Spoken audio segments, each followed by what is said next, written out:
Yes, Registrar. Caribbean Court of Justice, Appellate Jurisdiction, on appeal from the Court of Appeal of Barbados.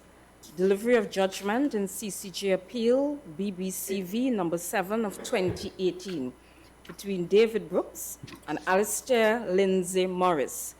Today's panel comprised Mr. Justice Witt, Madam Justice Rochnut Lee, and Mr. Justice Barrow. Please state your appearances for the court. May it please the court, the appearance for the appellant is as before. This is the court. The appearance for the respondent is Hazel Devonish as before.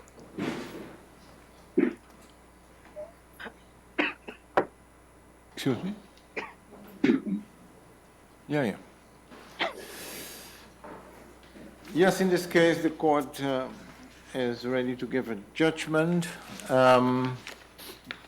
Of course, not only the three judges that you see before you, but also the president and Justice Anderson participated in this case and in this judgment. I gather that you already got a draft of the judgment. Yeah. Yes? Yes, that is correct. Okay, so now we are running behind, so I won't go through all the considerations, but briefly summarize what is already in a summary. And that is that the court, the majority at least, found that the facts of the case as presented to the court fundamentally differed from the case as pleaded at the trial, and this alone we thought should prohibit us from entertaining the appeal, or at least the merits.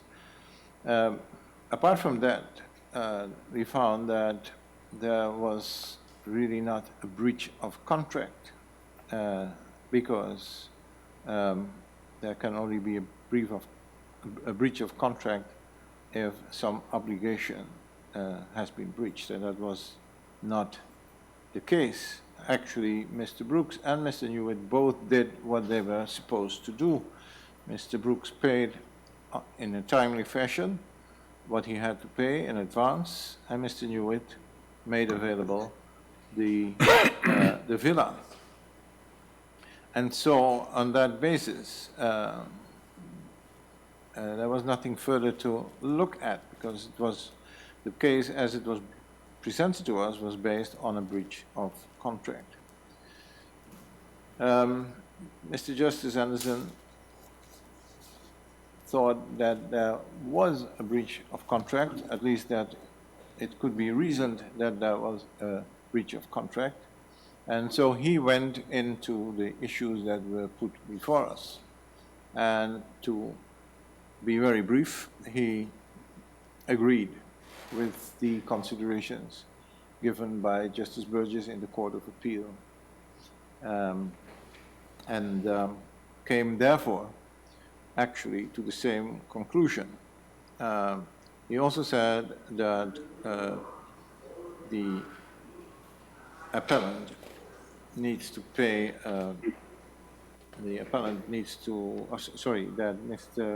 the respondent in this case needs to pay Mr. Brooks the 5,000 Barbados dollars.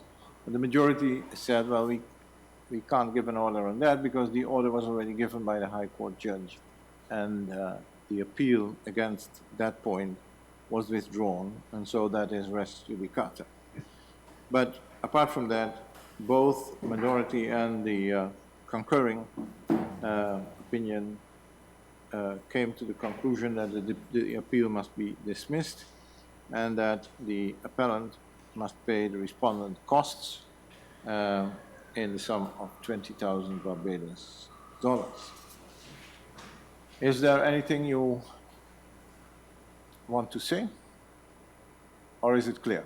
No, it's clear. No, Your Honor. Clear.